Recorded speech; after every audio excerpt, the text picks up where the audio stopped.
ISCA. Unfortunately, we're having a little bit of issues with our software here, so we're going to make it work, though, with a different overlay, if that's all right with everybody. But definitely happy to be here for the Saturday Cup Series here with the ISCA. Of course, this is a whole new cast of characters going to be tackling the Daytona road course, as we have, I do believe, 41 laps ahead of us here. Stage is going to be at 9, no, actually 8 and 19. Of course, no cautions. We saw on Thursday that we actually did have some cautions that did not mean to come out. Hopefully tonight we have all that kind of worked out. Of course, I'm Brian Britt, joining the booth by none other than Big Al. Of course, everybody is gridded up here. We'll take a quick step away, play our national anthem, and do our starting grid. We'll be right back.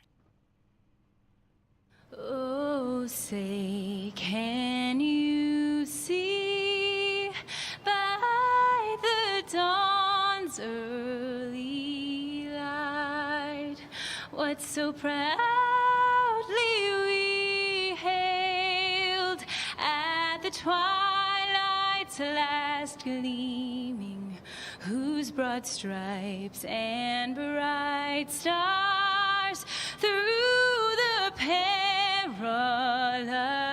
fight o'er the ramparts we watched were so gallantly streaming, and the rockets' red glare, the bombs bursting in air, gave proof through the night that our flag was still there. Oh, say does that star-spangled banner yet wave o'er the land of the free and the home of the brave. Race fans, it is time for those most famous words in motorsports. Drivers, start your engines!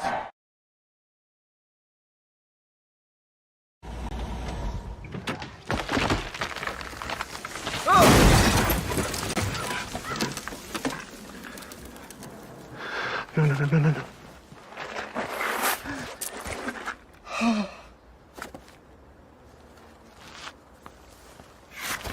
When you carry out, some things are out of your control. But with Domino's new carry-out insurance, we'll replace your pizza if it gets ruined after you leave the store. Carry out large 3-topping pizzas for $7.99 every day. And we are back, ladies and gentlemen. The grid is set as they are rolling. Chris Severa going to be starting out on the pole with a minute 51.964. Jose Acosta going to be starting in second place. Third place, Joey Preby. Fourth place, Josh Schaffner. Fifth, Kendall Lavron. Sixth, Greg Wachinski. Seventh, Aaron Mullins. Eighth, Randy Mullins. Ninth, Kenny Powell. And rounding out our top 10 is Paul Olson.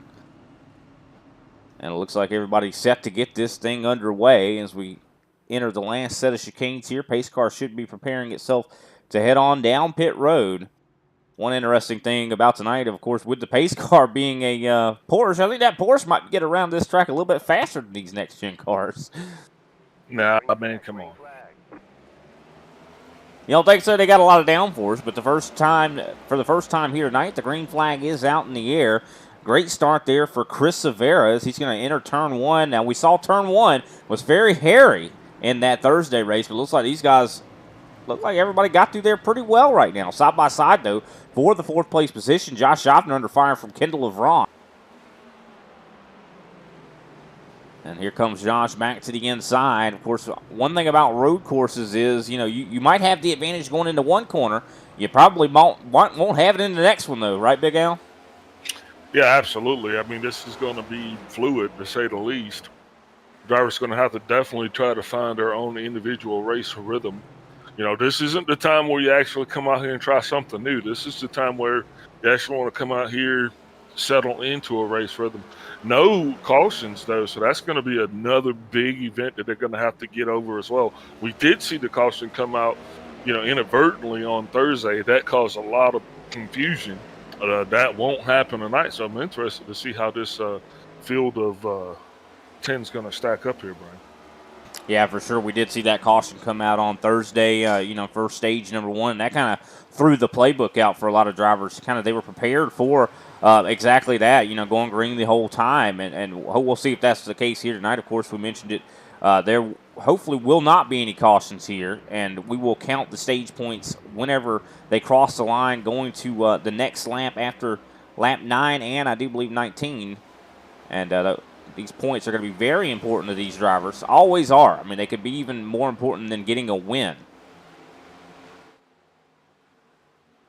We want to talk a little bit about the points. Speaking of that, Chris Severa is on the top of the board right now. Of course, second place, Don Avery. Don't see him in the fields. Of course, he's going to be dropping down the points pylon. Third place, Kenny Powell. He's going to be looking to get a good finish here tonight. Of course, got an all right finish on Thursday, so hopefully he can back that up again. Darren Mullins, of course, sitting in fourth. Jose Acosta in fifth. Josh Schaffner sixth. Seventh, Randy Mullins. Eighth, Joey Preby. Ninth, Greg Wychinski. And 10th, Gary Adamson, which I do believe Gary Adamson's in the field as well. Definitely something to keep in mind, the motivation that these guys are going to have to get these good finishes, to get more points. As we see Jose Acosta, Joey Preby been fighting back and forth for that second place position. Yeah, Gary Adamson is not present in the field tonight, just for your situational awareness. So I don't think he's going to be making any points. Yeah, look at the battle, though, for second place. These guys getting a little rough and rowdy as they try to get as many points as they can. Of course, Jose, not a slouch. Joey Preby, also not a slouch. Both of these guys, not really the easiest guys to pass out there in the field. But they're definitely battling, though, and that is one thing that's going to we're going to have to keep our eyes on. Yeah, 100% as they go into the oval portions. This is the real opportunity moment. I mean, you see Joey Preby already getting the run because of that draft. He's going to be trying to see if he can't dive it in a little bit, maybe get underneath Jose Acosta. But Jose is able to maintain the momentum and keep that position going into these chicanes. Now, a lot of these guys possibly have participated in the road to, the Daytona 24 hours. We just had an endurance race a few weeks ago that a lot of iRacers participated in. I'm wondering if possibly any of these guys participated in it as well. We heard on Thursday some guys talk about, hey, I've already been here before. It's just kind of like going through the motions with a different race car. Yeah, absolutely. And this being one of the most iconic road courses that is actually known, the 24 Hours of Daytona, that's a pretty prolific race there, so. Yeah, for sure. I mean, you think 41 laps. I mean, it's a lot. It is a lot, but it's nowhere compared to racing out here for 24 hours. I mean, imagine if they had to do a 24-hour race with these race cars. I wouldn't be surprised if the guys were wore out by the end of that thing, because these things are like driving a brick around this place. I imagine after the 41 laps these guys are doing here with their individual equipment and rigs, they're probably going to feel like it was somewhat like a 24-hour race. These cars, like you said, they're just not they're not Indy cars, they're not GTE cars, they're Cup cars.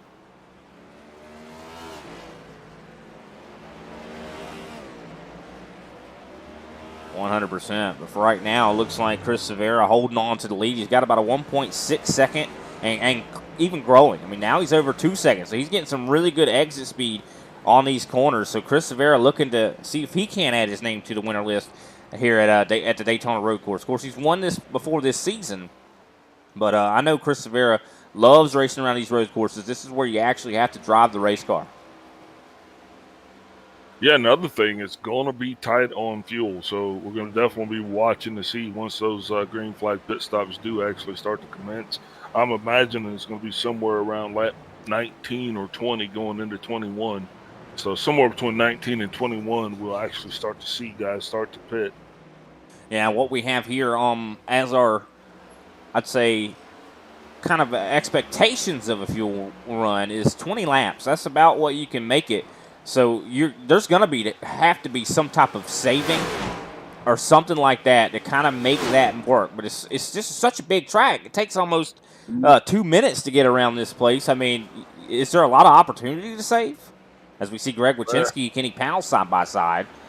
Yeah, that got really close there with Darren Mullins as well. That was a little bit of that was a lot of traffic going into the chicanes there, so they're actually able to get through there clear. But here comes Randy Mullins bringing up the rear, so not done racing just yet. This is probably the closest conglomerate of racers that we actually have. Oh, big trouble right there between the 16 and the 42 of Jose Acosta.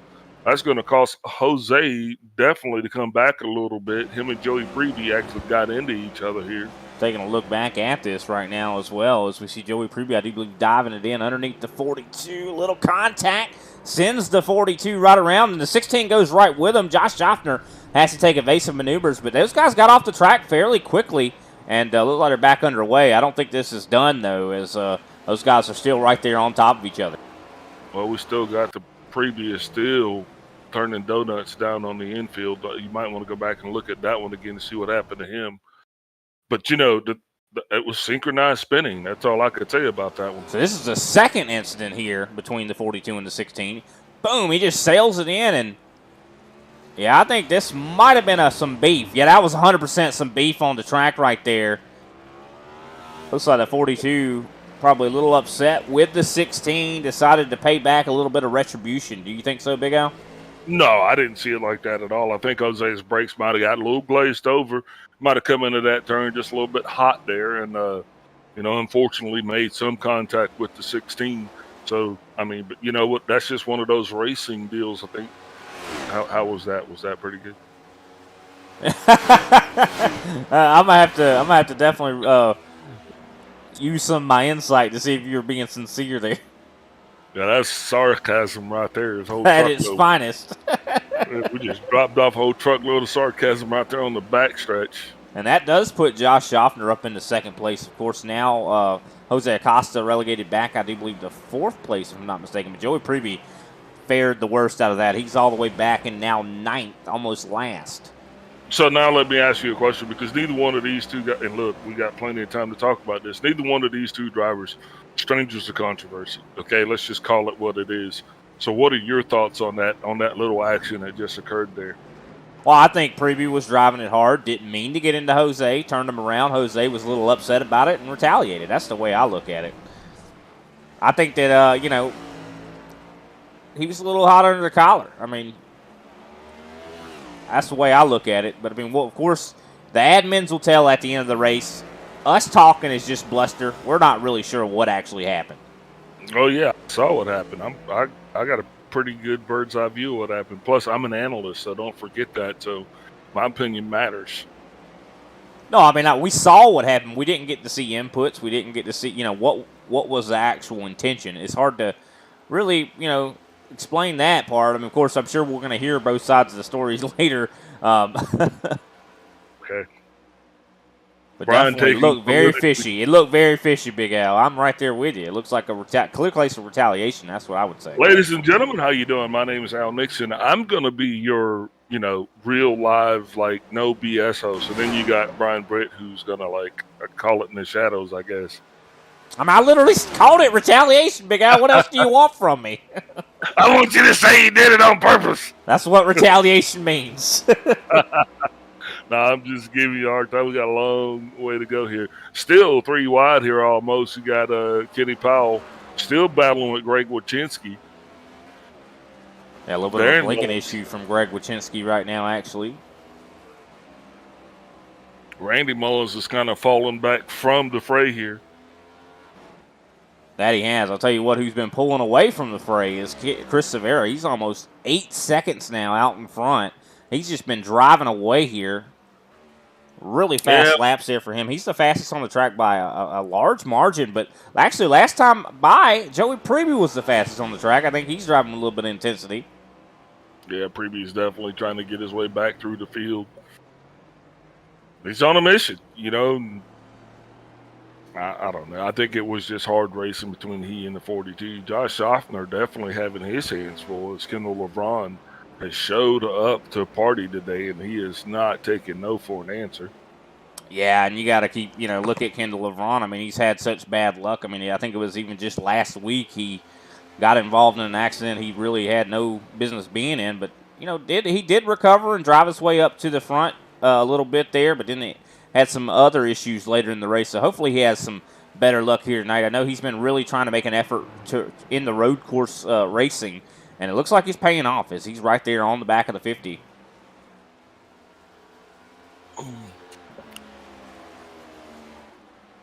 But for the most part, everybody quite spread out. Really, the closest racing is Josh Schaffner, Kendall Levron, Kenny Powell, and Greg Wychinski. They're pretty close. Definitely, we saw those guys. We even saw Kenny and Greg battle pretty hard on Thursday, if I recall correctly. And new paint scheme for Greg. Yeah, I'd say that car's red. It's definitely a red car. That's the kind of car I want to take around the road course. Just because it's almost like, gets maybe people to make mistakes, race a little harder than they want to race. It's almost like a bull, with the cape. Man, I'm excited about I'm excited about the Super Bowl tomorrow. That's a big deal, and the reason why I'm excited about the Super Bowl is because that always means the following week we'll be going back to racing, and that's always an exciting time of the year for me. Yeah, definitely, for sure. We're going to be having the Daytona 500. What? And that is going to be a good one. The Great American Race, as they call it. Of course, ISCA is going to have something similar. We're going to be doing some oval racing as well. It's the same racetrack, much different configuration. Look at that. Randy Mullins having some issues here. He takes a little bit of a trip through the grass. There goes Joey Preby on his inside, going to take that spot away. Looks like Preby definitely trying to work his way back forward here. He's going to be trying now to catch up to Kenny Powell.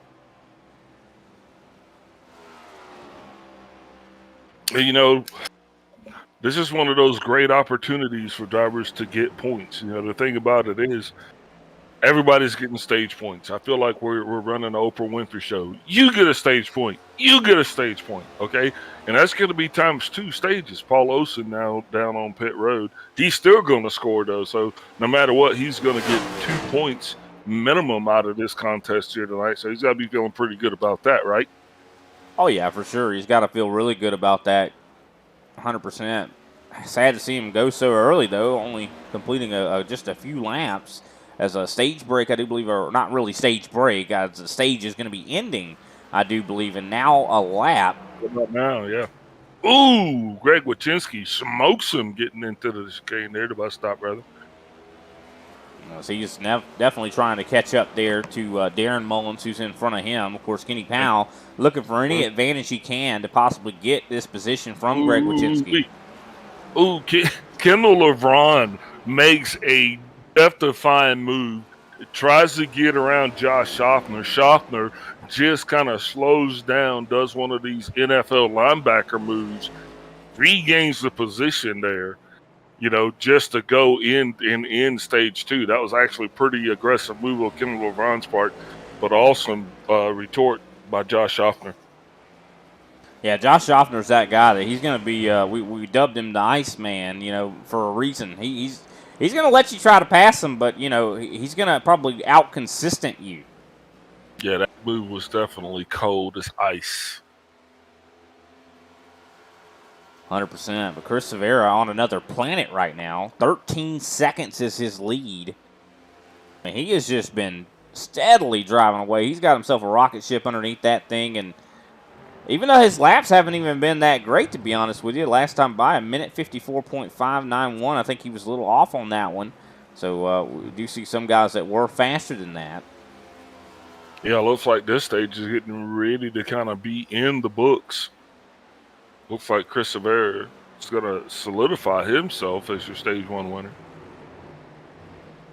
Yeah, it does appear to be the case here. We'll have to wait and see the moment of truth whether a caution comes out or not. Joey Preby, though, definitely trying to work on Kenny Powell at the moment. As we're about halfway through the fuel window here. I think a lot of guys probably are in that saving mindset, just considering they have to save one whole lap. It's going to be very difficult, but Joey Preby definitely coming up on a hornet's nest here. As you see Darren Mullins, Greg Wychinski, and Kenny Powell all pretty close to one another here as they cross the line. And then one of the thing about it is Preby going to be patient, which I don't think he is. Looks like right now he is even battling against Kenny Powell there. Yeah, he sailed it right in. Kenny Powell goes wide because of it. But he's able to keep it on the racetrack. But Joey Preby definitely pulling his weight out here, throwing his weight around. Strong in again on the inside of Wychinski. He is definitely driving like a man possessed. Well, I think he's driving pure anger right now, to be honest with you. Yeah, that stage in the books. Are we going to run down the stage, or we're just going to call it good? No, I think we will. I mean, we'll go ahead and run down it. Chris Severa, of course, the stage winner. Josh Schaffner, second. Third place, Kendall Levron. Fourth place, Jose Acosta. Fifth place, Darren Mullins. I do believe Greg Wachinski was in sixth at the end of that lap. Seventh place, Kenny Powell. Eighth, Joey Preby. Of course, he, I do believe, was passing Kenny Powell in the process of it when they were crossing the start-finish line. Randy Mullins, of course, ninth. Paul Olson in 10th out of the race car. And it looks like no caution is going to come out here. Preby all the way up to fifth now. Yeah, he is a man on a mission right now, as you could easily tell. He is rolling. Not making any friends along the way, and that's for sure. I mean, he was dropping bombs all the way through. Bombs probably coming his way the same, but, sometimes you just got to let it go the way it is. Oh, yeah, I'm sure that his pulse is probably pretty high right now. He's a little hot under the collar, as I mentioned before. I mean, when you have something like that happen to you, it definitely makes you into that man possessed. It gets you a little bit angry. And the interesting thing is he is actually turning pretty fast lap times because the car that's in front of him, the next car that he is going to actually come in contact with, is going to be none other than the 42 of Jose Acosta. Really interesting to see how these two reunite. The 54 Randy Mullins, not sure what has happened to him, but he is way in the back of the pack. Greg Wachinski gets by the elder Mullins as he now finds himself all the way up in sixth place. Kenny Powell is going to be trying to duplicate the same effort. But right now, this is where the racing's at on the race track, Brian. Now, I'm curious what we'll see here when it does come to green flag stops. I mean, we're going to see we saw on Thursday guys not take tires. We saw some guys did take tires. I'm curious what's going to be the play here. That was different, though. So tonight, the play is going to be you taking 4 tires and you taking fuel. Worst case scenario, because you're going to have to be there anyway to get the fuel. So you might as well go ahead and make the tire guys, do their due diligence, and it's not going to hurt anything. And I think that's going to be the play that most people are going to take, because you can't skimp on fuel. Fuel is going to be the long pole in the tent. And I think you're going to need every precious ounce of that Sunoco Racing gold that you can get. Kenny Powell now making his move on the outside of the 64 Darren Mullins. That's going to move Powell all the way up into 7th place. Yeah, Powell had a really good finish on Thursday. I think he finished, 6th place, if I'm not mistaken. Definitely not a bad day at all, considering that race, I do believe, featured about 18 cars. So definitely a little bit lighter numbers here. Randy Mullins is actually outside of the race car. But he is definitely not having a good day today. That 54 does not seem like he's very comfortable here at Daytona Road Course. Yeah, road course racing is something that it takes a tremendous amount of concentration, and I mean, I suck at it. I don't know how I have an A-class road course license, just, pure luck, I guess. I'm right there with you. I don't have an A-class road course license, so you got that over me. I got a C-class. Well, just looking at Randy is sporting rookie stripes, and I'm not throwing that out there, but maybe that's just, he probably hadn't done a whole lot of road course racing, you know what I mean? And so just kind of cutting his teeth, if you will. Yeah, for sure, as we still see the battle kind of starting to heat up a little bit between Kendall Levron and Josh Schaffner. Now, Josh Schaffner, last few times, he's been faster than Chris Severa. Now, it does not look like that last time by he was, or this time by, I should say, when he crossed the line. Doesn't seem like he got, I don't know. It's so hard to tell here, Big Al, because when you're looking at these guys, some guys are stronger in different parts of the racetrack, and it looks like Josh is stronger through maybe the infield portions. You got to look at it like that. And that's one of the things that I love about road course racing. It's not about you racing the individual drivers and the other cars. You're literally racing your best time on the track. And Chris Severa is doing just that. I think he is in his own head. I don't believe that he is necessarily worried about racing a relative order mirror. And I think Josh Schaffner is doing the same. As you get your confidence up, you can actually push through certain portions of the track. a little bit more aggressively. And then the portions of the track where you're good at, you just try to maintain that consistency. And I think that's what you're going to see in drivers as they continue to put laps down in the car. They're going to get more and more comfortable with it. So I don't think you've seen some of the fastest laps that we're actually going to turn here tonight, Brian.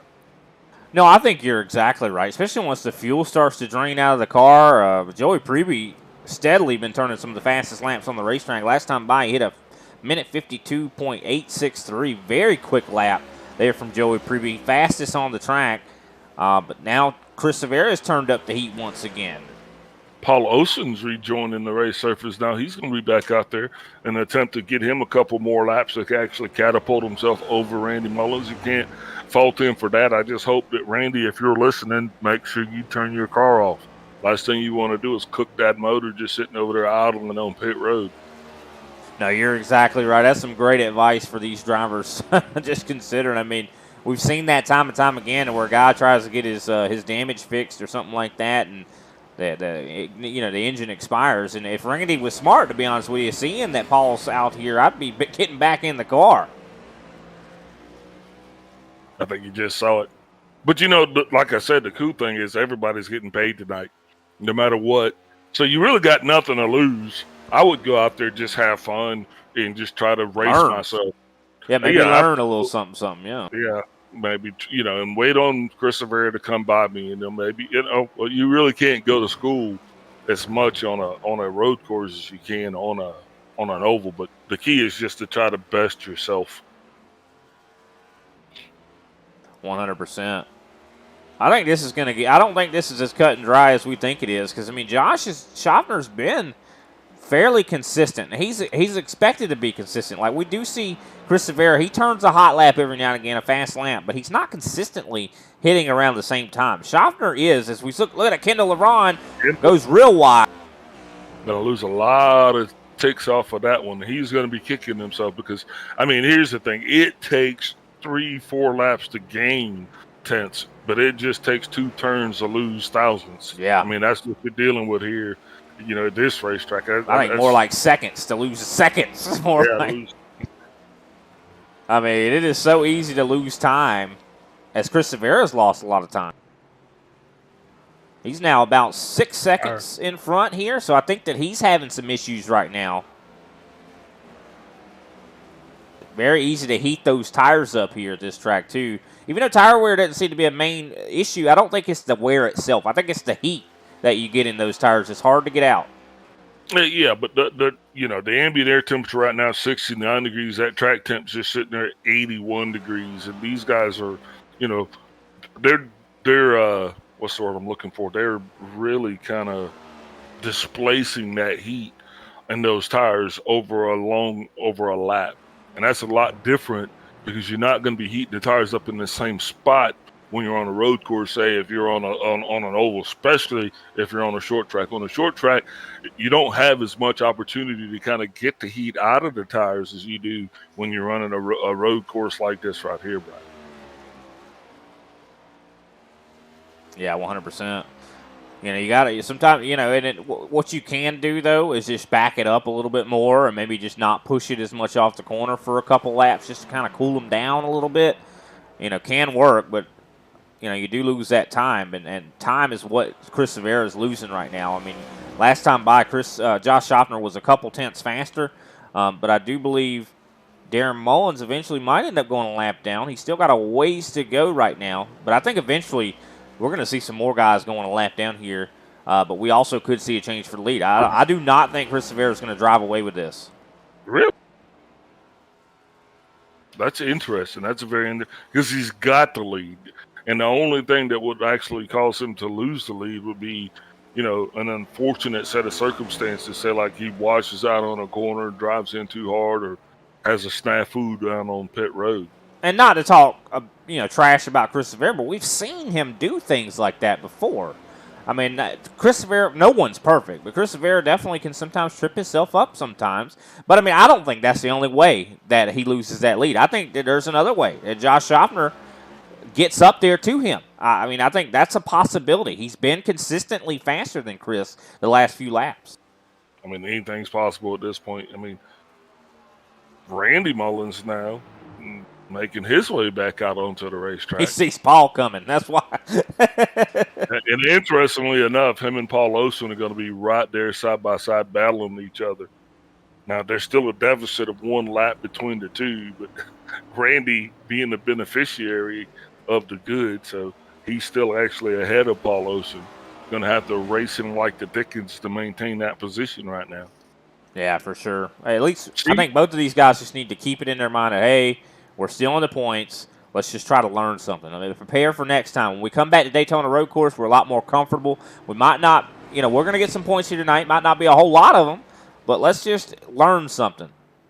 I think they were liking more what they were getting from meeting you. I think they were saying, man, Big Al, he's just kind of pumping us up, and then you're like, brr, brr, brr, brr, brr.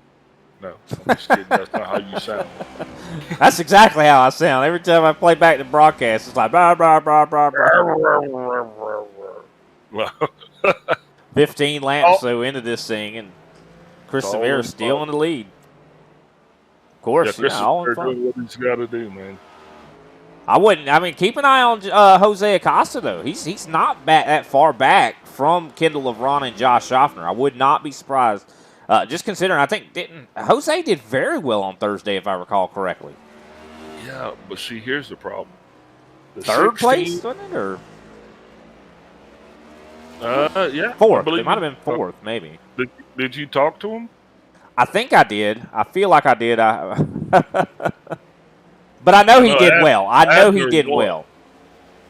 Yeah, absolutely. But what I'm saying is that the big thing that we're going to have to watch here, and I'm going to keep bringing it up, because, the 16 of Joey Preby and the 42, they still got unfinished business, and they're going to come in contact with each other. It's just a matter of time, because Joey Preby has been truly driving like a man possessed, and literally he's almost a second faster on his lap time than Jose Acosta is. So no, you're right, 100%. He's still got a ways to go. He's got about 8 seconds in order to get up there to Jose. But he's coming. He is coming. I mean, you look at his last time by. He's running the fastest laps on the track. I mean, he is the fastest man out there right now, and that 16 definitely out here to impress. Or maybe not. Maybe that's why he's doing so good, because he's not out here to impress. He's out here to chase Jose's down. He's angry, yes, and I do believe the reckoning is coming. I do think that he and Jose should actually be able to duke it out here and figure out who's going to be the best. I guess, right? Jose in the Chevrolet, Joey Preby in the Mustang. This is a classic battle right here. This is American muscle, Ford versus Chevy. Let's do it. Let's get it on. Let's see exactly how this looks from Joey Preby's cockpit. He's been the fastest man on the track, so let's see what a lap looks like for Preby right now. Do we have that telemetry that we do not? Okay. Because I really like that telemetry that was over there. Yeah, unfortunately, of course, we had a little bit of some technical difficulties tonight, but show must go on. We're going to bring it to you as best we can, but unfortunately, we are a little bit limited here with that. Yeah. But this is the cockpit camera of Joey Preby. And look, he's very smooth. He looks very smooth out there with the race car. Oh, he's angry. You can tell. Poor Jose. Yeah, poor Jose when he catches him, yeah.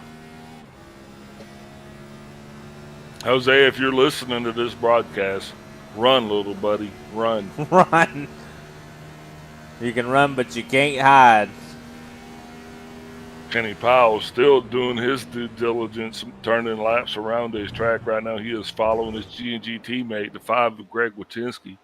These two just totally taking in the sights. And, the thing is about the night, I think the biggest takeaway from this is everybody here, like I said, I feel like Oprah Winfrey. You get stage points. Everybody is walking away from this thing as a winner. Unfortunately, for those guys that couldn't make it, I think they're just going to have to come back and drive that much harder, and actually in order to wash out the difference on that. Just about 2 laps away from this stage being in the books. That also means we're about 3 laps away from green flag pit stops. And just going to be interesting to see this should be an easy one, though, Brian. This shouldn't be really complicated. Drivers should be able to get down pit road pretty quick, pretty clean, get in and out of their boxes. There's no, spectacular penalties in the ISCA. You could literally, you could just run straight down pit road if you wanted to be efficient. Nobody cares. Yeah, of course, you do have a little bit of a tricky exit to pit road. Got those walls, very easy to hit them. But other than that, yeah, it's not too difficult of a pit road here, as we see Kenny Pound still catching up to the 5. And I think that Kenny Pound and Greg Wyszynski probably are they have it in their mind that, hey, there's probably some beef going to be happening here, and if we just survive it, we could get 2 spots. I mean, that's it. That's the key of the game. You just gotta not take each other out, man, and just kind of watch the time tick off the clock. I mean, that's essentially the easiest way to look at this, because if you can stick around at this opportunity, you're gonna have a payday. Here comes Powell now trying to get on the inside of Wyszynski. Looks like they're gonna flip-flop. Maybe Powell will actually pick up the points here at the end of this stage. Yeah, I do believe he will be picking up some points here if he's able to hold on to it. I mean, looks like Greg kind of let him go there, wasn't wanting to race him too hard, which is surprising. These guys have very similar pace. I don't think this battle's over. I think Greg's just going to be like, yeah, I'll follow in your tire tracks for a little bit. Here comes Greg. He was already getting ready to try to cross him back over there. Those are now 17 laps into this thing. Greg going up high there. I've always been curious, whenever you're racing here at Daytona on the road course, I mean, I know kind of how you drive it in the oval, but I always wonder how you handle those oval portions. Is it better to run low or high? It's going to be how the driver perceives himself to be set up for getting into that last turn there. That's going to be the whole key. And as long as you get back in line before you come in there, I really don't think it matters. You might gain a little more actually getting up there, kind of getting the benefit of the draft off the wall. I mean, Daytona, one of the unique tracks where you can actually do that to gain speed. I'll tell you, someone that is probably going to be in some danger here. We talk about Jose Acosta. Well, Joey's getting to where he can start to see Jose now.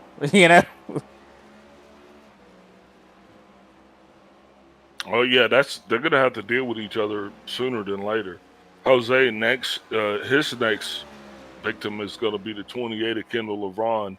Kendall definitely trying to get his feet back underneath him, as he did kind of go a little bit sideways, and I mean that pun intended. He kind of lost it a little bit there, and he's been trying to make that time up, just not coming quite as easy for him as it is for Jose right now at this stage of the contest. Yeah, and a lot of times when you're trying to make that time up, that's when you're not going to make it up. Because, I mean, slow is fast around these road courses. Say that one more again. Slow is fast. I mean, you got to be as smooth as you possibly can. If you're trying to drive it fast, you're going to be slow. Ooh, the 54, Randy Mullins, we put the camera on him. He might have just upended himself one more time there. Might want to get an instant replay. You see that right on your screen. Just took a little bit of a ride there through the grass. We're not paying him for that. Nope. You can cut all the grass you want, but you're not getting paid for it. And I do believe definitely going to help out Paul Olson's case if he continues to do that. Ooh, Paul Olson himself just went to cut some grass. You might want to just go back and get an instant replay shot of him. I don't think he did himself any favors. Yeah, it just seems like a lockup there. Locked up the tires, and you see Chris Severa was coming through at the same exact time, so probably a little bit of a scary situation there for him. That's one thing that these guys got to watch out for, locking those tires up. Very easy to do here. And while you were gone, Joey Preby has actually just gotten by the 28 of Kendall LeBron. That's going to put the 16 of Preby all the way back up into fourth place. Now, Jose Acosta just passed Kendall not too long ago, and now the 16 has done the same. So the hunt continues, if you will. So something must have happened to Kendall.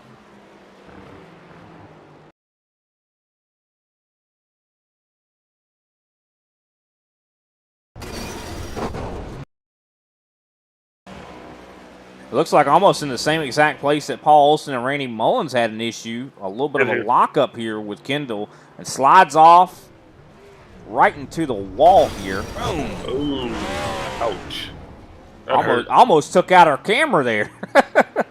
You know, I mean, it's like coming to the end of this stage. Yeah, I do believe that is actually going to wrap up the stage there. Now that we're on lap 20, Chris Severa, of course, the stage one and two winner. Josh Schaffner in second place, Jose in third, Joey Preby fourth, Kendall LeVron still fifth. Sixth place, Kenny Powell. Seventh, Greg Wachinski. Eighth, Darren Mullins. Randy Mullins, of course, ninth. And Paul Olson in 10th. So that is stage number 2. All 10 of these drivers still making their way around the racetrack. But big decision time coming up now, Brian, and that's going to be, do we pit this next time by? With the pit fuel window being of 20 laps, we are right now on 20 laps. Now, the high side of that is going to be 21. But, yeah, it's going to be 21 laps to the end of this thing. So that's going to be the key. I don't think they have a choice. I think these guys are going to have to pit next time. I mean, like you said, I mean, if the fuel window's 20 from what we're told, there's not a whole lot of breathing room with that.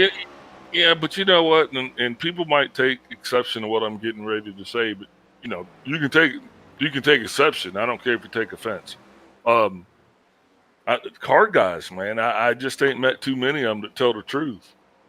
That's a good point, I guess. I mean, even Kenny Powell, I guess, going to lie to us and not tell the real fuel window. You know what I mean? We've been sitting here, look, as Chris Severa just rolls on by, he'll probably run this thing to the end on one tank of gas. Yeah, but they told the guys, yeah, I mean, that's what I'm saying. I mean, we don't know what the fuel window is. Well, yeah, especially it's kind of a objective or subjective kind of thing, considering that these guys are different drivers. So, I mean, they're going to drive differently. It looks like Jose, Joey Preby, and Kendall LeVron all down. Yeah, see, they got the bad poop too. Now, this is going to change things, definitely. See if these guys take tires here. I don't see why you wouldn't take tires at this point. Well, I'm not seeing that 42 go up. Nobody's taking tires. Wow, that's unbelievable. Yeah, it looks like, Jose did not take tires there. Fuel only stops. Kenny Powell, Greg Wachinski coming down pit road at this time. I'm sure after this they're going to try to go the rest of the distance to the end of this thing. Chris Severa should be coming in as well. Let's see what Kenny Powell and Greg Wachinski do here with their stops. No tires. Oh, yep, Kenny's taking tires. Greg's taking tires. Very interesting, isn't that? That's very interesting. There's different calls there from these drivers. And it looks like Darren Mullins also taking tires. Now, the next one to come down would be Chris Severa and Josh Schaffner. Everybody else has been down pit road. The plot thickens. Yeah, definitely curious to see what Chris Severa does. He's got to be running on fumes right now. Yeah, but he'll have to spend less. Well, I don't know. I don't know. I give up. I'm just going to wait and see what happens. Here he comes down pit road. Let's see what Chris Severa does here. Schaffner to follow. Both the 62 and the 50 coming down pit road now at this time.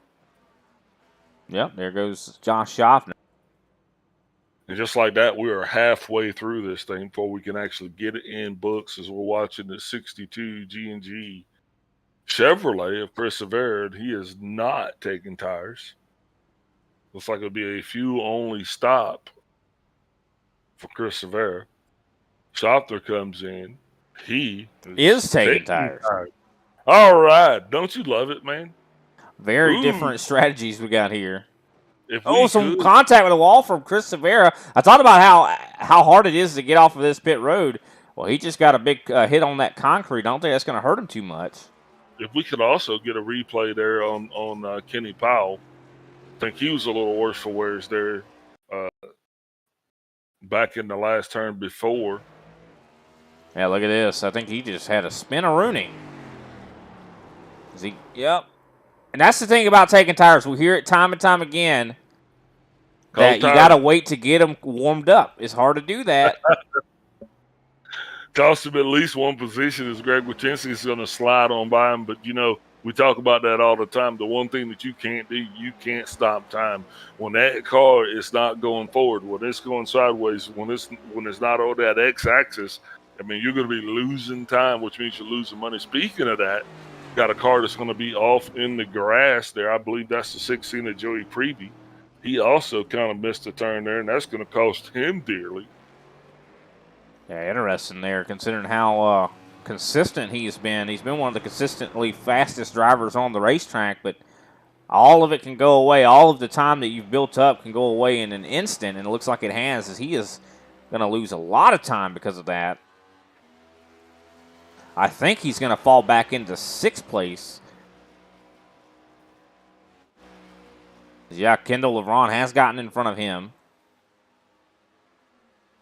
That's got to make Jose feel better, because now that's a fight that I don't think he's going to have to deal with.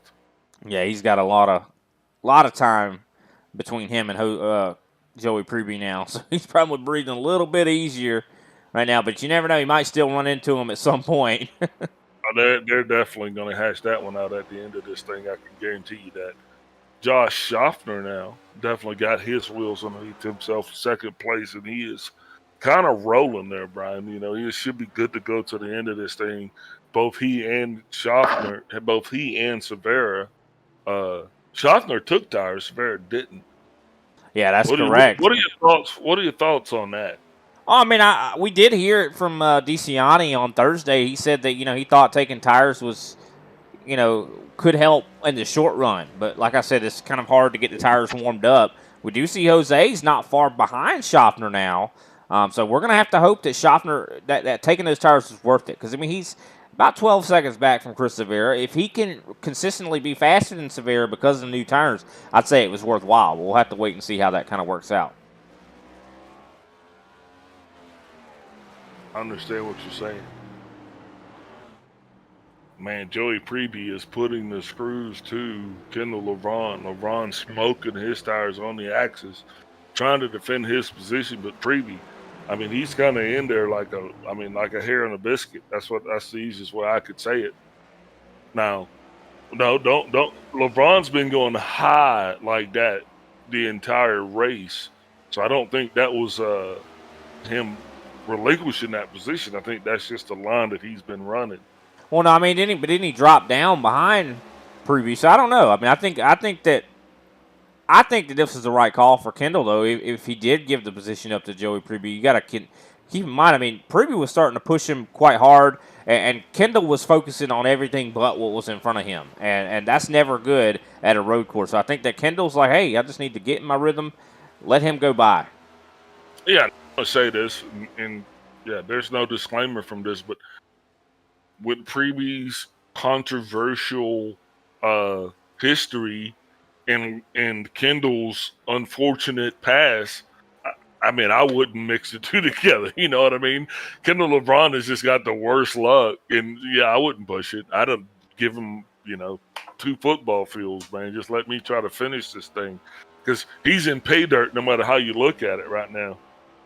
Yeah, 100%. Definitely going to be trying to get some points, and it's got to do a lot for him if he's able to just finish the race. I think that's what his main goal is right now, to kind of turn this bad luck around. Because one good race could maybe not turn this whole season around, but at least get him moving towards the right direction.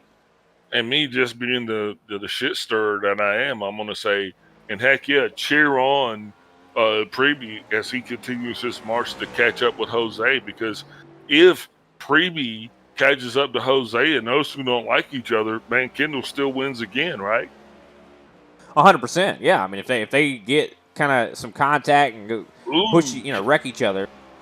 Kenny way off the pace again. I think he just went out sightseeing again.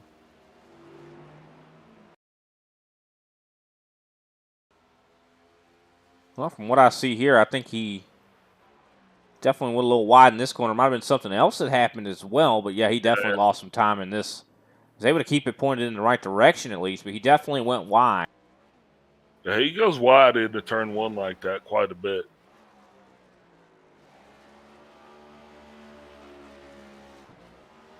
So who's your favorite to win this thing? Because you said earlier you didn't think Severa was actually going to have the pace to kind of complete it. Well, I mean, with the way it seems like it's turning out, I think Severa. Okay. I think Severa got it, but it's kind of hard to say because I mean I think barring if Severa doesn't make a mistake, he's okay. I think he's got the win. You think? Yeah, I mean, I think so because he's got about 12 seconds now still on Schaffner. Now Schaffner's been turning some good laps, so I mean, I think it's wholly possible that Schaffner could catch up to him, but Schaffner's going to need to be absolutely perfect. He's going to have to be perfect. So speaking of perfection, I mean Severa, right? Started on the pole. Well, I wouldn't say Severa's perfect. I never would say that. One stage one, one stage two. As a matter of fact, heck, we're 17 laps to go in this thing, which means by my record, we've already completed some 25 of 41 laps. And oh wait, look, Chris Severa has led every single one of those laps. If this doesn't sound like a clinic, I don't know what is. No, he's definitely putting on a clinic. Hey, 100%. Okay. No, I agree totally with you. I'm just saying it's not out of the realm of possibility that something goes wrong. I mean, considering he's all on the racetrack by himself, and knowing with a road course, when you don't have anybody around you, you start to lose focus. You get that white line fever, I guess you could say, where you kind of get a little absent-minded, and especially you don't have as much stimulus. He's been by himself the majority of the race. I mean, just saying. No, I mean 100%. I'm just saying that after a while, if he loses focus at all, I mean, we just saw him coming through those last chicanes there. He got a little too much of the turtle. All it takes is you hitting that turtle the wrong way one time, and things have changed. I got you. I'm just here to call the race. I know. I'm just giving you my perspective on it. You're very angry tonight. Lord help us, Big Al. I'm not angry. I'm just giving you my perspective on it. Hostile. Hostile work environment, huh? Yeah. It's like, the tension in the booth. You cut it with a knife. Lord help us. I have to talk to Kenny about my hostile work. Is that right? Okay. Talk to HR about it. Nah, I'm just giving you a hard time. I know, buddy. But Joey Preby, I do believe he's gotten by Kendall LeVron. He's going to be trying to work his way back up there to Jose, but he's still got a little under now 10 seconds, I do believe, maybe now 8 seconds, as he has definitely been clawing that time back. He's been really fast. I've been very impressed, but look at Chris Severa's last time, a minute 52.311. That was way faster than Josh Schaffner. Now, if he keeps doing that, I don't have any doubts with Chris Severa. Yeah, I wouldn't doubt Chris anyway. I mean, so as long as Superman don't get his cape caught in his sprocket, I think he's going to be okay tonight. Yeah, I don't know. I wouldn't necessarily call him Superman just because of the fact that if Abner Acosta was out here, yeah, he wouldn't look like Superman then. Yeah, I mean, I got you. I'll tell you, I mean, I wish Clayton was here. That would have been a good one, too, to see him out here. But I know that he's probably getting really into the Road to Pro kind of thing starting up really soon. I mean, the NASCAR season is really, we talked about it a little bit earlier, getting ready to be in full swing. And I'm excited about it. I mean, we love watching these races here in the ISCA. I love watching them in real life, too. Wish I could call those. They wouldn't know what to do if Big Al and Brian Britt were up there. I think the people want Big Al and Brian Britt calling races. That's what the people need. That's exactly what they need. Cause we'll tell it like it is, Absolutely, yes. Man, and I won't get their names wrong. No, you probably still would. Yeah, I would. I would still get their names wrong. I'm not. Yeah, I'm not even. You'd be like Denny Kozlowski. Denny Kozlowski. Kurt Hemlick on the move. Kenny Wallace. Ooh, that is the right one, though. Martin Elliott's out there. Martin Elliott. I love it. Well, that Christopher Severa guy, though, is definitely he's doing pretty good out here tonight, though, I must say. Oh, yeah, he definitely is. He's starting to build a really good gap now on Schaffner. Now, of course, Severo looking a lot faster than he did in that first segment, which That's is kind of, because- it's making me think he's burning more gas. Maybe because of the fact that he saved a little bit more in that first run and was Absolutely. able to go further. He's able to burn it a little bit harder now. He knows exactly how much fuel he needs to make it. Now he's good to go, so he'll put the hammer down. Another thing, the reason why he looks so fast, that's because he's the only driver that is busting a sub 1.53 lap. And not only is he busting Well, not a a 53. sub, He's done a sub 52. I know exactly what you mean. well, yeah, sub 1 minute 53. Oh, Greg Wachinski goes around and around. He's going to relinquish whatever he had picked up back to Powell. But yeah, what I mean by that is his last lap was 1 minute 52 seconds, 0.1. All right. Josh Alpers was 1 minute 53 seconds, 0.5. So he is a second and a half better than the closest.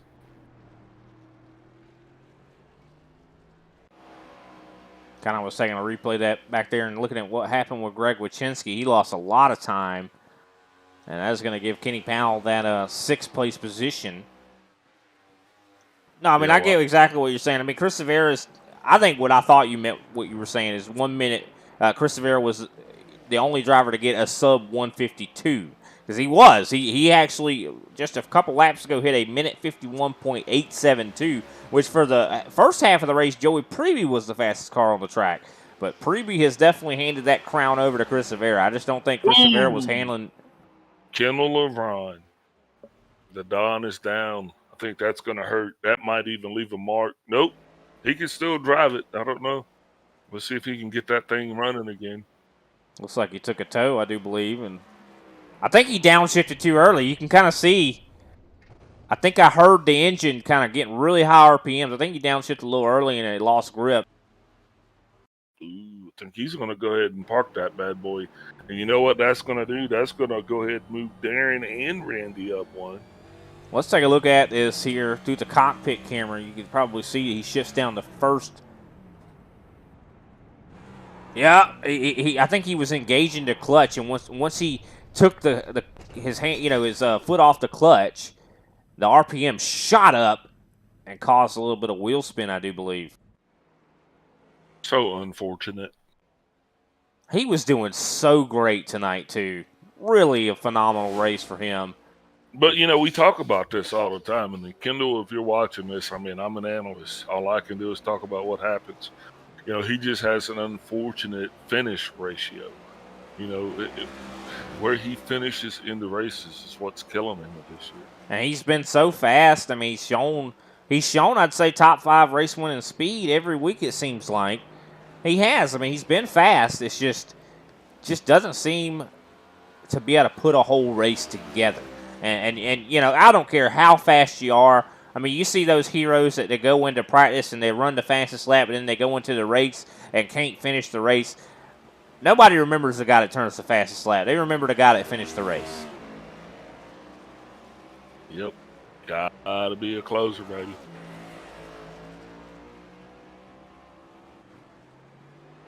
Speaking of closing, Preby slowly closing that gap on Jose Acosta. Now, he is 1.2 seconds faster per lap than Jose, which means with some 13 laps to go, Jose might as well go ahead and start writing that check out.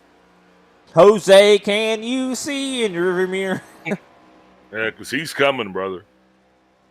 He definitely is. We'll have to see if he's going to be able to get there, though. I mean, we've already seen Preby make a mistake previously, so we'll have to wait and see. If he makes another one, we'll have to wait and see. I mean, I think the closer he gets to Jose, I mean, even seeing that green car is probably making Preby mad. Jose's making that deer run, isn't he? They say nothing runs like a deer. Well, he's got that deer in the wind. He's like a deer trying to run from a bullet. That's what I'm screaming. It's hunting season. And we ain't hunting rabbits. It is deer season. It's deer season, baby. And that's a buck right there in front of Joey Preby. 18-point buck. Man, we got to have something to talk about. I love it.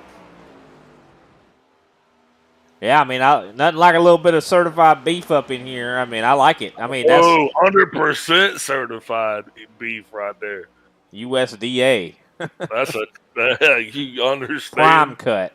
That's prime beef right there if I ever seen it. Oh yeah, as I love to say, like I don't like to cause drama, but I love to watch drama. Oh man, you know me. I can't call a square dance, but I'm gonna try to call this one right here. As I do believe we're verging on now 11 laps to go, so this thing's definitely counting down. Now, I think the reason this one's gone by so fast is, we had that no caution came out. Yeah, that definitely makes road races go a lot smoother. Definitely does. It's now everybody pretty much is 10 laps into their run. And you don't lose your momentum. I mean, that's the key thing, too. Drivers be able to actually just kind of keep the strokes going and you gain what you get and you keep it. We had a couple of drivers actually run off the course here tonight. Not a lot.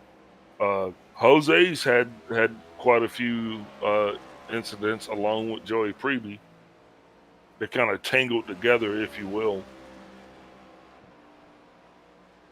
Interesting to note, too, Randy Mullins, of course, he's 4 laps down. Kendall LeBron quitting the race is going to give him 7th, I do believe. Or no, 8th. But definitely going to be have to be happy about that he didn't give up. He's back out there, going to turn some laps. Hey, A-place finish is an A-place finish because at the end of the season, nobody goes back and looks and see 8 out of how many. They just say, "Oh wow, that was an A-place finish." Yeah, so top 10, baby. It still counts. There you go. Yeah, I would play that up a whole lot too. I'd be up in at work the next day, be like, "Yeah, man, I finished 8th in the ISCA. Pretty good race, I'm pretty fast." Oh, yeah. I mean, I could hear you doing it. I just did it. Yeah. Yeah, I've been around guys like you my whole life. Well, looks like Darren Mullins just now going a lap down. I think that's the first car to go a lap down the natural way. Organically, yeah, that is true. Verging on now 10 laps to go here. Chris Severa got it pretty much well in hand. You can see that finish line. He's got over 30 seconds, so I hate to say it, but I think you might have been right, Big Al. I thought Schaffner had a chance. I really did. I was like, Schaffner's, man, he's looking good out there. He's consistent. But I think the longer and longer that Chris Severa stays out here, the more consistent he gets. And I think that's the whole key here. Yeah. Severa definitely looks like he's having a good time. And unfortunately, my good time is starting to come to an end. As it looks like Joey Preby, with 10 laps to go, is no longer closing that gap like I would have hoped that he would have on Jose Acosta. Is there any way we can throw like a flag on Jose and make him slow down? I wish we could. Maybe we can give Joey Preby some extra horsepower. Or maybe we'll hack into Jose's system and engage his brake.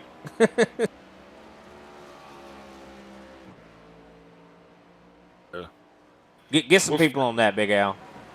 You're prior military. You know people. Easy killer. All you got to tell everything you know. I didn't say what. I just said prior military. I mean, Everybody knows that about you, Big Al. People don't need to know all my business. We're supposed to be calling the race. Chris Severa, 10 laps to go, your leader here. Pretty much led every lap so far in this thing tonight here, Brian. I don't even think there's a pretty much about it. He has led every lap. Definitely putting on a clinic. I mean, Abner didn't lead every lap on Thursday. No, Abner actually washed out on turn 1 there on Thursday. And after that, he had put himself in the back of the field at least 2 additional times. So he definitely kind of built a wall for himself to kind of climb over, if you will. Yeah, but he was like the Mongolian horde. Ain't no wall stopping him. Yeah, it was actually pretty phenomenal to watch him work.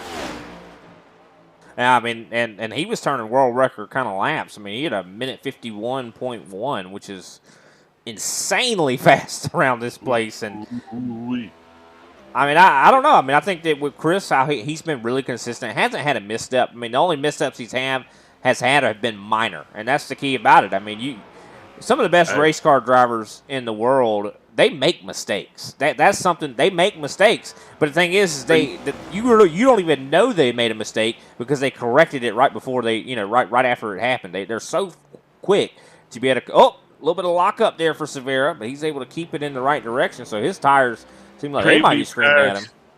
Preby passed Jose. Oh wow, really? Yeah, you were talking, and I didn't want to interrupt you.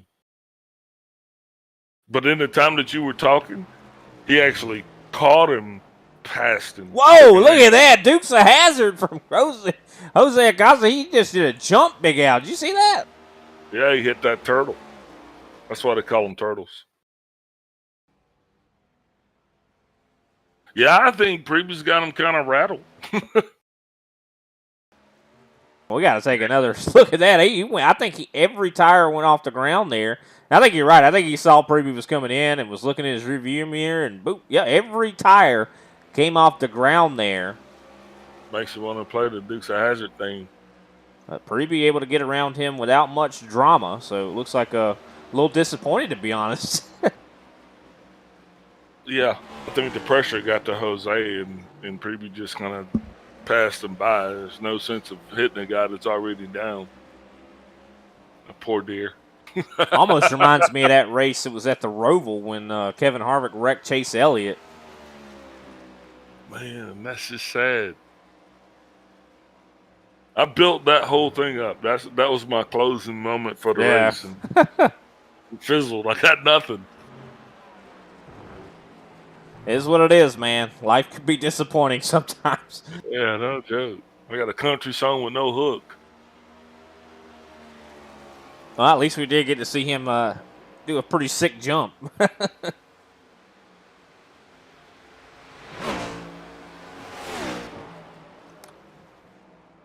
it does look like Chris Severa's definitely got this thing well in hand. Let's actually, he bettered his fastest lap there again, a minute 51.760. I think his fastest was a minute 51.8 before that. So he's getting faster and faster here, Big Al. But while we got a little bit of a lull, let's take a break, pay some more attention to our sponsors. We haven't had a whole lot of time to do that tonight, so I think it'd be a good idea, and we'll come back and we'll cover the last few laps here.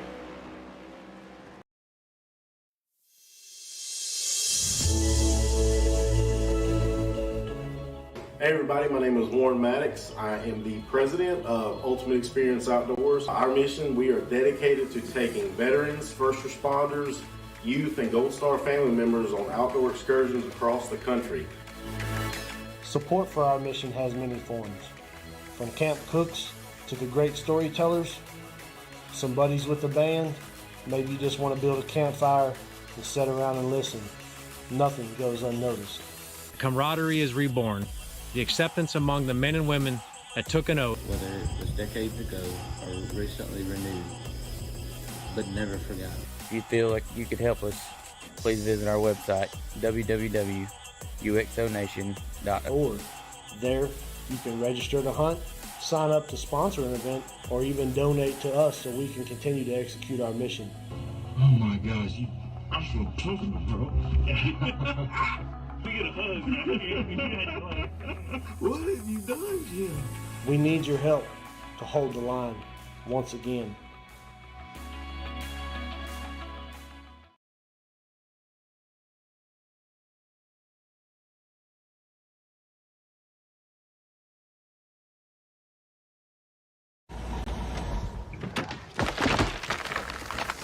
No.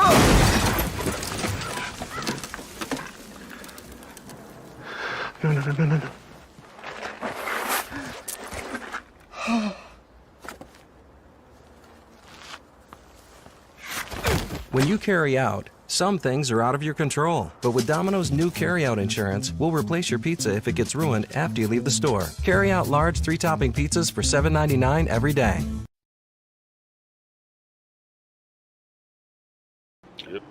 Alrighty, we are back, and Joey Preby, of course, got by Jose Acosta, but I don't think the race is over, as Jose is right there, definitely trying everything he can to try to get up there and take that third-place position. These guys are fighting to see who gets to talk to me, apparently.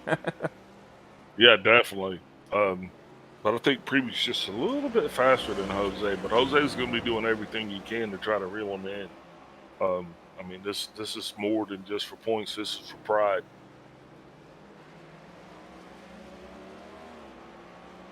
Can you look on our screens here in just a second? I do believe I got Joey Preby up there. You can kind of see him as he's wrangling this thing around, as he goes around this place. Hey, can we do the ride along with the cars like we used to? Can we ride with Chris Rivera?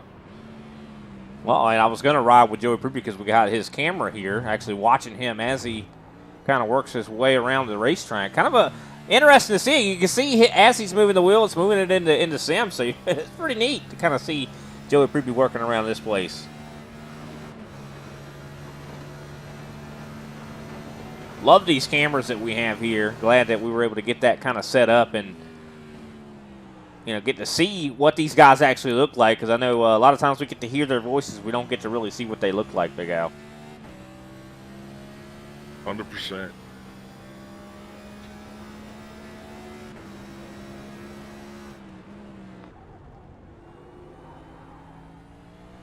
But there is your wish. We can take a look through the eyes of Chris Rivera as he catches up to Greg Wyszynski and Kenny Powell. Now, I guarantee you those guys don't want to go a lap down, but I don't think they're going to have I don't think they're going to have a choice, Big Al. I don't think they're going to have a choice. So that's one of the reasons why I wanted to kind of see this camera, because you're kind of going to get to see Rivera lap both Powell and Wyszynski. And how cool is that, right? Yeah, definitely very cool. Sure, those guys are going to be. Oh, a little bit of a jump there for Rivera himself. I want to hear the Duke Boys theme playing on that one as well. I think he's just salivating at this point, you know, because, I mean, he just to be able to best your teammates like that, you know, that's got to feel pretty good. I don't know about you, but I like just pummeling people when they're down as well. Oh, Lord. Well, you got to keep in mind here, too, you know, Chris Rivera's on old tires right now, but he's still turning some really good laps. But you could tell, I think those tires are starting to get a little hot. As look at that, see, he slides, locks them up a little bit into turn one. He's a second faster than these guys. Yeah, he is. I'm not saying he's not, but I'm saying he's. You could see him locking the tires up. Look at the brakes glowing right there. They're like neon. That's because that's him salivating, because he just wants to pass these two guys so much. And I can hear their little hearts beating, you know, as Chris Rivera's like running them down. You know, they're just like the little animals, like, oh my God. Sorry, that's just too dramatic, right? I thought you must have watched a movie with some animals chasing some people down or something today. I'm watching it right now. And, you know, Chris has got such a gap. I mean, he could just let these guys stay on the lead lap, but I don't think he's going to do that. I think, like, he's going to definitely throw it right in their face. Like, hey, guys, I put y'all a lap down. And that would only leave 4 drivers on the lead lap. So definitely an awesome performance from Chris Rivera tonight. As we now have less than 5 laps to go. I do believe next time by it'll be 4 to go.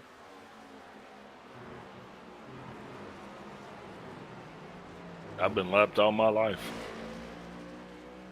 I start the race 2 laps down.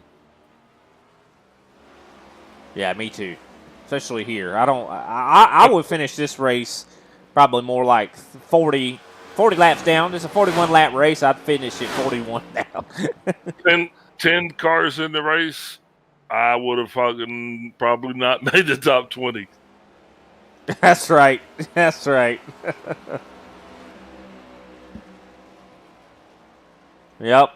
10 cars in the race, I would have found a way to finish 30th.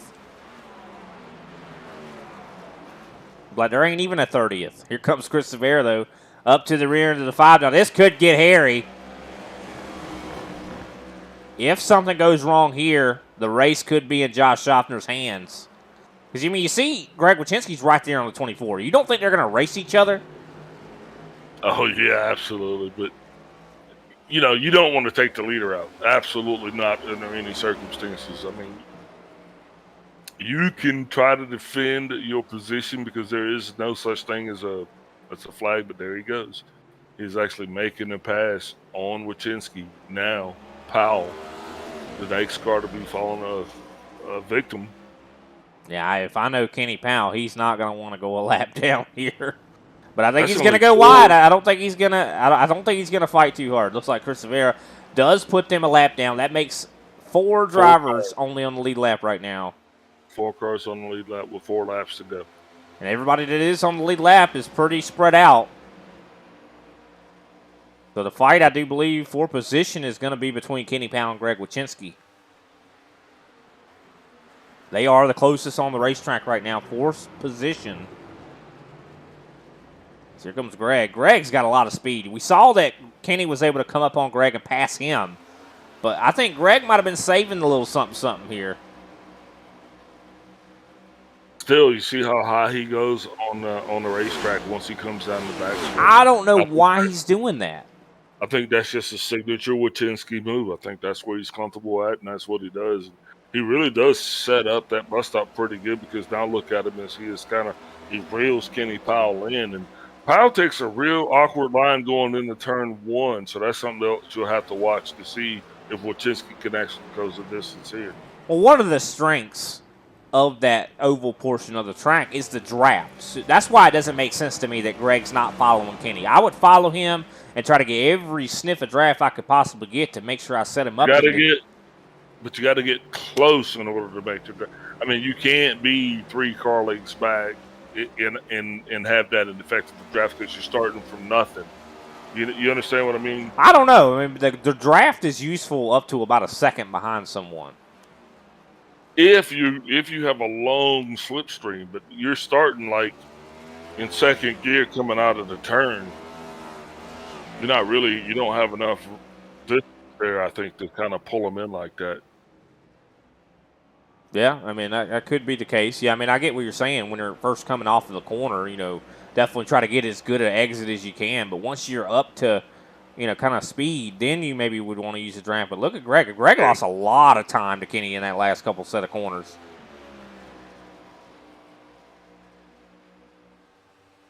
But I do believe we are now verging on 2 laps to go. Chris Rivera now with about 36 seconds on Josh Schaffner. Schaffner might come under fire from Preby. I mean, Preby's catching up to Schaffner right now. But I think he might run out of time. He's got to be, he is fast, though. I mean, look at Preby. Last time by, 1:51.865. That's close to what, that is almost the fastest. Chris Rivera has been, he is a little bit faster, but just by a tenth. Yeah, I'm saying that was Preby's fastest lap of the race. Easily. Yeah, that was the second quickest of the whole race out of everybody. So he's definitely feeling his roots right now. He's got that car in the wind. I mean, just thinking about it, looking at that lap time right there, he was 2 seconds faster than Schaffner. And that's a lot. That is a lot. But I don't know if he's going to be. I don't think he's got enough time. Oh, Kenny Powell gets by Greg Wachinski, but not without having a little bit of contact with 2 to go. Powell kind of set it up to come into the turn. Here it is right here. Wachinski smoking the tires. Powell right there on the outside, and Wachinski just got a little bit tight. I don't think Wachinski is going to relinquish this without a fight, though, because we are talking about 5th place. So I think Greg's going to do everything he can to try to get a top 5 out of the night. Yeah, 100%. And I do believe white flag will be out next time by, as Chris Rivera comes through these corners for one of the last times. He's got enough room. He could just wave to the fan. Yeah, he could take my car around the track right here on this last lap and probably still win. Probably.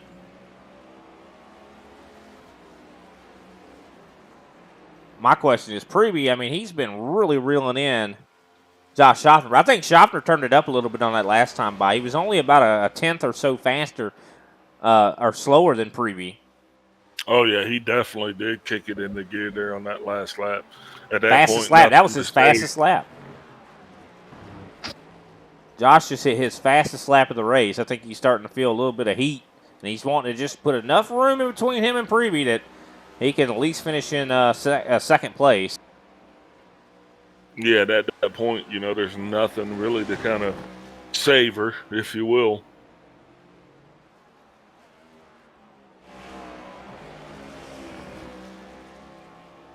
Some race here tonight, though. Yeah, definitely. Definitely not a bad race at all. Hopefully everybody out there enjoyed it. And as you can see, we don't have a whole lot of people participating in the Saturday series. We definitely are looking for more. So if you like what you saw here tonight, definitely join the ISCA. We're always looking for more people and more talent. Reach out to Kenny Powell, and he'll get you hooked up. Or you can look up ISCA Racing on, I do believe, Facebook, and you can find them and be able to message, and Kenny Powell will get back to you. Love to have you. Love to call your names out here and give you a little bit of some showcasing. As Chris Severa comes through these corners for the final time. The white flag, of course, out in the air. But he's on the back stretch. Still about a half a lap to go here for Severa.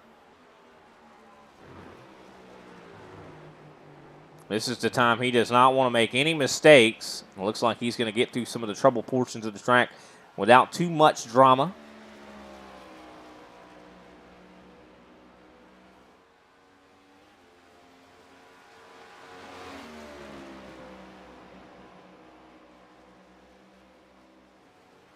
And he's going to exit the final chicane onto the front stretch. And Chris Severa will win the Domino's 150. What a great race for him, leading every single lap, putting everybody up to fifth place, a lap down.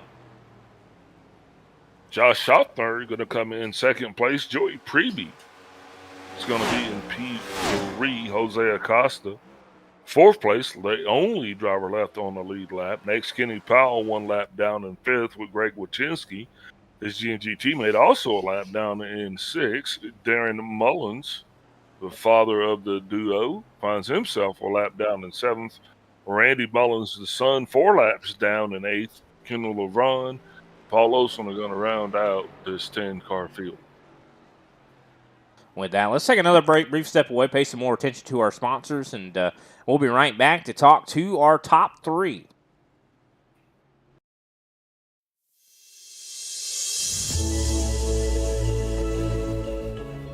Hey everybody, my name is Warren Maddox. I am the president of Ultimate Experience Outdoors. Our mission, we are dedicated to taking veterans, first responders, youth, and Gold Star family members on outdoor excursions across the country. Support for our mission has many forms, from camp cooks to the great storytellers, some buddies with the band, maybe you just want to build a campfire and sit around and listen. Nothing goes unnoticed. Camaraderie is reborn. The acceptance among the men and women that took an oath. Whether it was decades ago or recently renewed, but never forgotten. If you feel like you could help us, please visit our website, www.uxonation.org. There, you can register to hunt, sign up to sponsor an event, or even donate to us so we can continue to execute our mission. Oh my gosh, I feel comfortable, bro. We get a hug. What have you done here? We need your help to hold the line once again.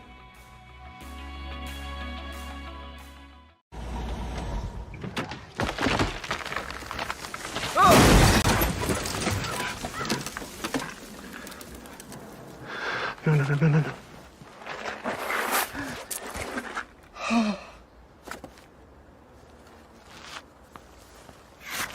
When you carry out, some things are out of your control. But with Domino's new carryout insurance, we'll replace your pizza if it gets ruined after you leave the store. Carry out large 3-topping pizzas for $7.99 every day.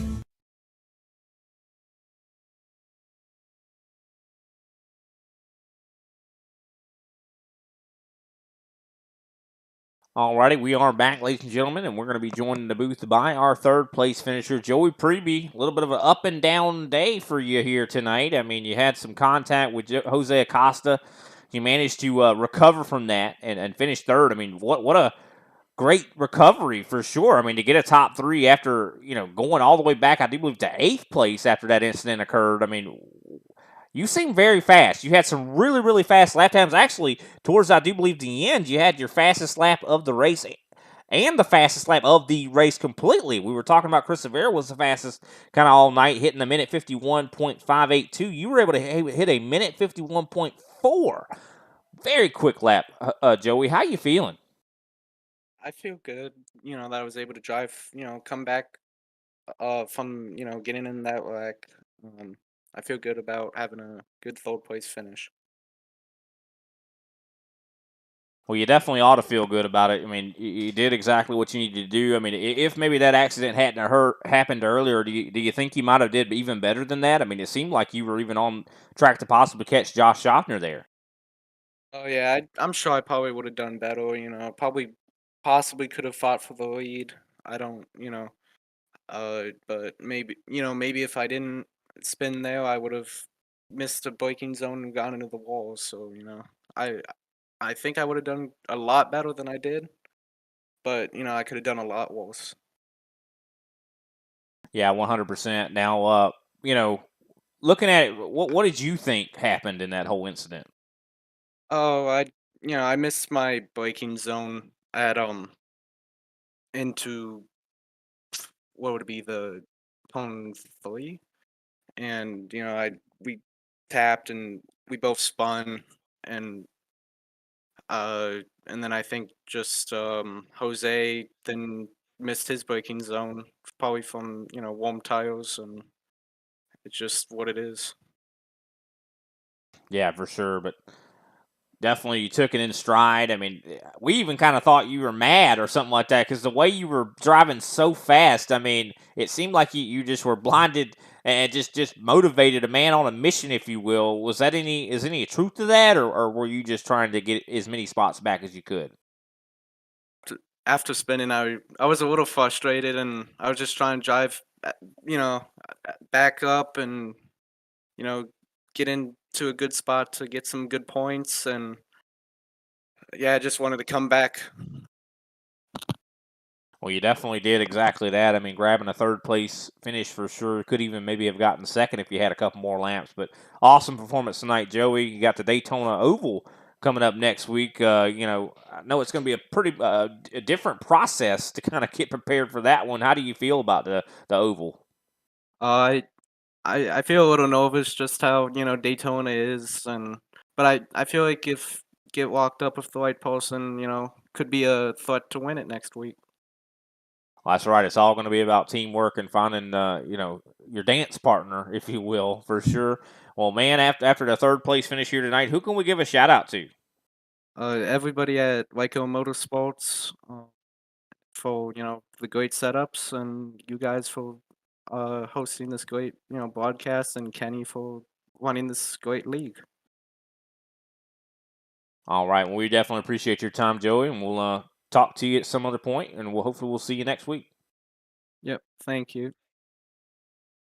All righty. That was Joey Preview, our third place finisher. Next up, Big Al is standing by with the 50, Josh Schaffner.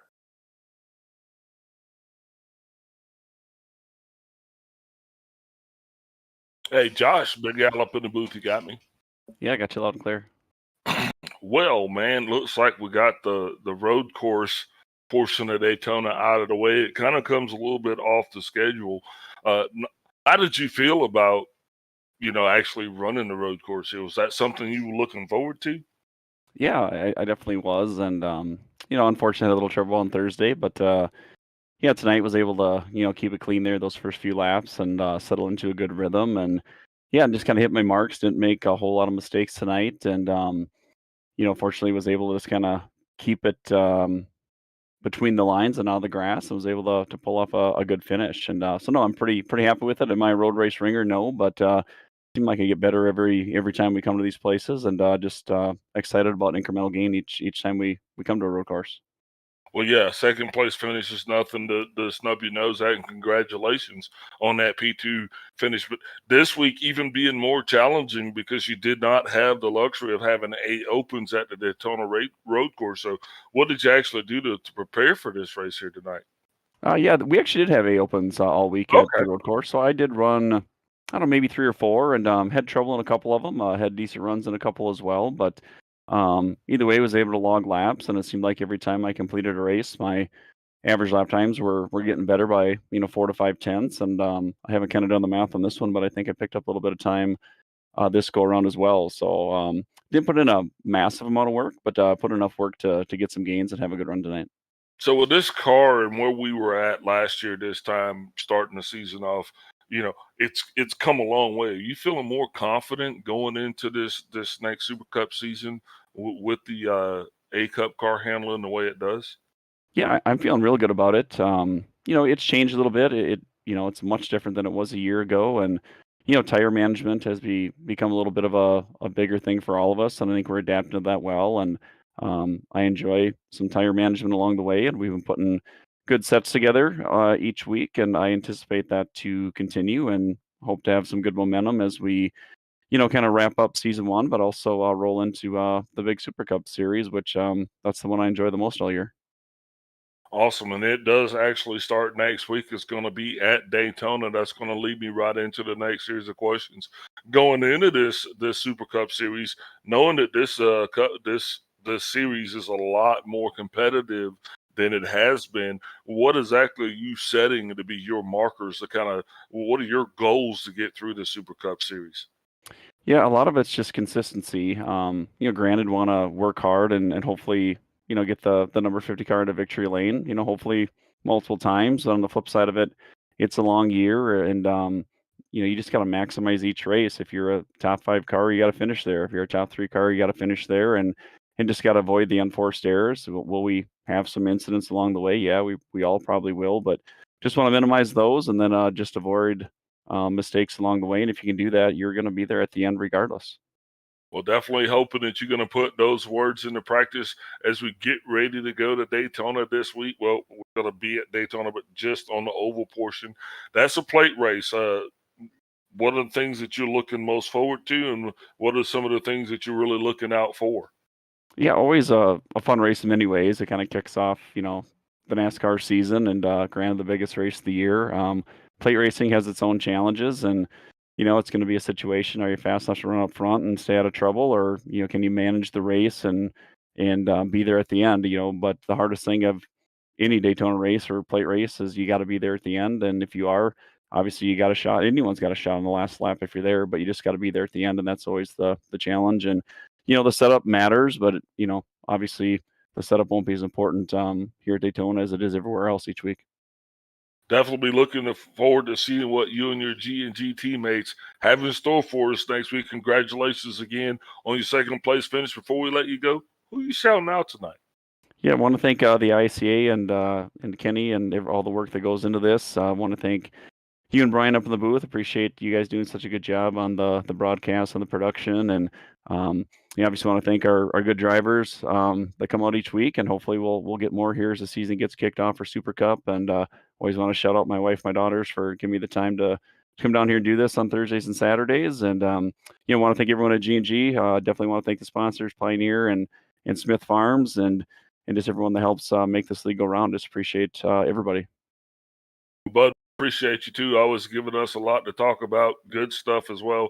Can't wait to see you next week at the plate race. Until then, don't party too hard, and congratulations again on bringing home B2. Yeah, congrats to Chris on the win and Joey on the podium finish there. They did a great job all night. Alrighty, that was Josh Schofter. Definitely a fantastic job for him. And next up, we're going to be talking to the man, the myth, the legend, Chris Severa. Absolute domination here tonight. Definitely a great job, Chris. I mean, you seemed like you weren't putting your full hand out there, putting it on the table earlier in this race. It didn't seem like you had that crazy speed. But then later in the race, you were able to really just put down some blistering fast laps. Were you holding back at all? What was going on there? Yeah, the first half of the race, we were just saving tire and trying to save some extra fuel to make sure we could make it to the end of the race. But yeah, after the pit stop, we were an extra half lap or so to the good, so we were just full pushing from there. Yeah, definitely seemed like that. I mean, we heard that the fuel window was about 20 laps, and you went, I do believe, 22 if I'm not mistaken. So that was all according to plan. You knew you knew exactly how much gas you had and how hard you could push. Yeah, I was looking at the calculator, and when we were coming close to the laps, we were like only like a tenth of a lap off from going an extra lap. So I just saved it to just go there. I could have taken some extra fuel, but or a little less fuel on the stop, and I was thinking about doing that. Maybe get out a little bit quicker than some of the guys, but it really makes a big difference, especially at road courses with the extra weight on the rear end with these things, because you're just able to come out and just like the amount of rear grip that you have on a full tank of fuel, it is significant compared to an empty tank. Alrighty, and was the whole plan to not take tires as well? I mean, we saw a lot of different strategies out there. We saw, I know Kenny Powell took tires, Josh Schaffner took tires. I mean, do you think that was a difference maker? Do you think if you had taken tires, it might have been a different race? Yeah, I didn't want to risk taking tires because then I had to worry about heating them back up again. Um, so just not taking them, I didn't have to deal with as cool of tires coming off of pit road, but we still managed to hit the wall coming off pit road. So, And we did see that. We did catch that. But yeah, it is what it is. So it was a great race. Real unfortunate with Joey. I was really looking forward to racing him. He had an incredible amount of pace. Josh too. So shout out to those guys. But yeah, it was. This is probably one of my favorite road courses here. It was a lot of fun. It definitely seemed like it. I mean, you led every lap. You won with definitely in the double digits. When it comes to seconds that you had on everybody there, and you even put everybody up to fifth place a lap down. Now, we did see you get by Kenny Powell and Greg Wyszynski. What was that conversation like? I mean, I assume they did not want to go a lap down. They were pretty happy. They were. I think they were debating on fuel, whether or not they were going to make it to the end. So I kind of helped them out with fuel there towards the end. All right, definitely. He did that for sure. Well, great job to you, man. You're going to definitely, I think, extend your points lead because I think you are the points leader right now as Don Avery has dropped out of the lead considering he's been missing some races here. Does this inspire confidence? I mean, are you trying to build a gap because you're going into Daytona next week? We're at Daytona, but, the Oval. Not necessarily trying to build a gap, just trying to stay consistent. I'm not really too good at the road courses with this new car. Wasn't really good with it with the old car. Is that right? But I definitely was able to get a little bit closer going to this car. So it's always a challenge finding the markers going from road track to road track every week. But yeah, just staying consistent. And luckily we have as much of a gap as we do now going into Daytona. So it's not as much of a random shot coming to the end here. Yeah, and it's always good to come into Daytona with, the actual super speedway with a little bit more comfort. Because a lot of times, if you have to do well at Daytona, then you're probably not going to do well. But if you're a little bit more relaxed and kind of just go with the flow, you could end up doing actually even better. We'll have to wait and see how that kind of goes for sure. But I know that's going to be a big battle. How much are you going to put on teams there? You're going to be is that going to be your main goal, helping your teammates out? Yeah, definitely need friends at any plate course. So it'll probably be very similar to Talladega. I'm sure everyone will just be up in the high line, on everyone's right rear. Be very difficult to pass if you don't have a huge run. So, but yeah, fortunately we got the gap. So if we didn't, we would have to probably just sit in the back until the end. But since we, don't really have too much to gamble, might be up there mixing things up early. Hey, there you go. Definitely going to make it interesting for us up here in the booth, so I love it. We appreciate your time, though, Chris. Who can we give a shout-out to after this big win tonight? Yeah, everyone gas and go. 3F Racing, you guys, as always, up in the booth. Big shout-out to Fixed Racing Setups. Shout-out to iRacing for that. That was a great setup. But yeah, you guys, as always, thanks, guys. Hold on a second. Back up. You were using a fixed setup? Just like I lowered it, but yeah. Wow, that's crazy. Now, I know I've heard you say setups don't matter that much at a road course, so I guess that kind of proves it, huh? Yeah. Don't get me wrong, doing this open league is great, but really shout out to the fixed races that iRacing has. Run your fixed races, figure out what the fast guys are doing. It's the best way to learn. The fastest guys on the sim are running fixed, so get out there, just learn it. You got nothing to lose. You don't have to think about a setup, just it's all driver. So it's great. Yeah, it's definitely a good point. I mean, we've heard time and time again about guys going from racing in the fixed series and then they pop into the open and they're able to make so much more speed. You know, we see that a lot. So definitely, you're a walking advertisement to race in the fixed series to get, to take that setup part out of it. I get what you're saying for sure, to get a little bit seat time where it's just you to driver. Everybody's on the same equipment. You have to get what you have to out of it. But we appreciate your time, Chris, and congratulations once again. Thanks, guys. Appreciate it. See you next week. Alrighty, that was Chris Severa, our winner here tonight. Definitely fantastic performance from him and Josh Schaffner and Joey Preby. Also, shout out to Jose Acosta being the last man on the lead lamp there. He put up a good fight. Great job tonight for everybody, Big Al. I mean, definitely was a little apprehensive coming into this race, like, oh man, there's just not a lot of people in this thing. But it turned out to be quite fun. I'd say hopefully everybody out there feels the same way that was watching. Absolutely, Brian. Always nothing short of spectacular when you're with the guys over at the ISCA. Glad to have the road course out of the way. Going to be right back at Daytona next week for plate racing, man, and that's going to be totally exciting. So please, man, can't wait to see how this one plays out. 100%. And if you are a person that maybe wants to watch our races on ISCA, it definitely will hype you up and get you ready for the Daytona 500 on Sunday. Check us out on Thursday, 9:15 p.m. Eastern Standard Time is when the broadcast actually begins. Of course, the racing action kind of starts around about 9:30 p.m. A little after that is when the green flag waves. Of course, we have to do qualifying first.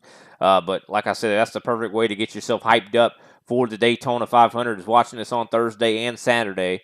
But we definitely appreciate everybody out there once again tuning in, and hopefully we'll see you next time. Have a good night, ladies and gentlemen.